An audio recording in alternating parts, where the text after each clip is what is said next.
On le sait tous, la création de contenu, aujourd'hui, ça va à une vitesse folle. Surtout avec l'IA qui s'en mêle, le rythme de production a littéralement explosé et il nous faut des outils ultra réactifs. Alors c'est le moment parfait pour se lancer dans ce nouveau décryptage et regarder de plus près un projet qui est en train de secouer le petit monde du montage vidéo. Mais au passage, petite bonne pratique. Avant même de se ruer sur un nouveau logiciel, pensez toujours à bien structurer votre flux de travail en amont. C'est vraiment cette rigueur de base qui va vous sauver des heures de galère au quotidien. Et c'est exactement dans cette recherche d'efficacité absolue que s'inscrit la solution dont on va parler aujourd'hui. Bon, parlons vrai. Le grand dilemme du moment, c'est cette espèce de fatigue générale face aux abonnements.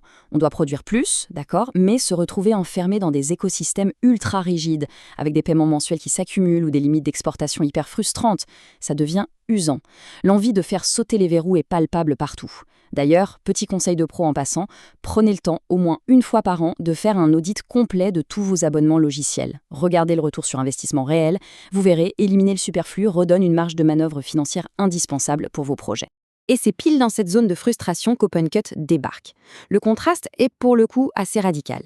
D'un côté, on a les géants de l'industrie qui verrouillent leurs outils derrière des murs payants incontournables, et de l'autre, ce nouveau challenger arrive avec une promesse forte.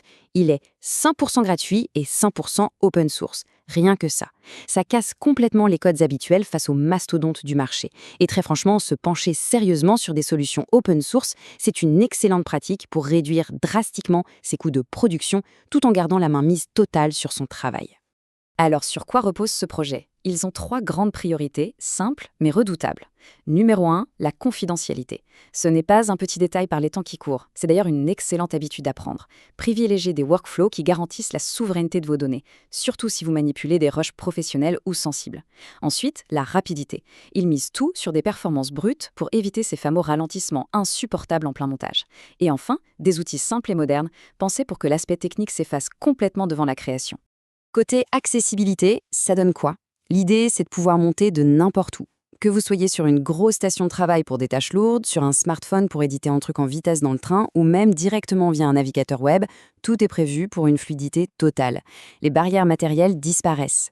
Par contre, pour que ça marche sans s'arracher les cheveux, la règle d'or, la vraie bonne pratique d'organisation, c'est de standardiser vos formats d'exportation et d'avoir une arborescence de dossiers absolument impeccable sur tous vos appareils. Sinon, c'est le chaos assuré. Je sais ce que vous vous dites, changer de logiciel implique la flemme de réapprendre une interface de zéro. C'est l'angoisse classique et c'est totalement légitime. Sauf que là, l'approche est maligne. La transition se fait tout en douceur parce que l'interface reprend volontairement les codes visuels des logiciels qu'on connaît déjà tous par cœur. La timeline, les outils de coupe, les effets, tout est là où le cerveau l'attend. D'ailleurs, une petite astuce incontournable quand on ouvre un nouvel outil de montage, prenez 5 minutes tout de suite pour importer ou reconfigurer vos propres raccourcis clavier. C'est le secret absolu pour retrouver sa vitesse de croisière dès la première heure. Et là, il faut qu'on s'arrête sur une vraie prouesse technique du projet. Il s'agit de la possibilité de faire son montage directement dans un navigateur web, mais sans être pieds et poings liés au cloud d'une grosse entreprise. C'est un fonctionnement hybride hyper ingénieux. On a la légèreté du web, oui, mais on garde une vraie puissance de calcul en local, ce qui vous sauve littéralement la vie si votre connexion Internet décide de vous lâcher. Bien sûr, même avec cette super autonomie, n'oubliez jamais la règle absolue, configurez toujours des sauvegardes locales, régulières et redondantes. La technologie reste la technologie, il vaut mieux prévenir que guérir. Mais ce qui rend toute cette innovation possible, c'est vraiment le moteur sous le capot, l'open source. Le code appartient à tout le monde. Ce n'est pas une entreprise isolée qui décide dans son coin, c'est une immense communauté de développeurs aux 4 coins du globe. Chacun peut analyser le code, chasser les bugs ou proposer des fonctionnalités inédites. C'est une force de frappe monumentale qui fait évoluer l'outil à une vitesse folle. Et pour vous, la meilleure pratique ici, c'est de plonger dans les forums de cette communauté. C'est exactement là, au milieu de ces passionnés, que vous dénicherez les vraies astuces de pro pour optimiser votre montage au quotidien. Donc, si on résume, c'est fait pour qui tout ça ? Eh bien, c'est l'outil parfait si vous cherchez une alternative qui soit gratuite, ultra rapide et surtout sans aucune fioriture inutile.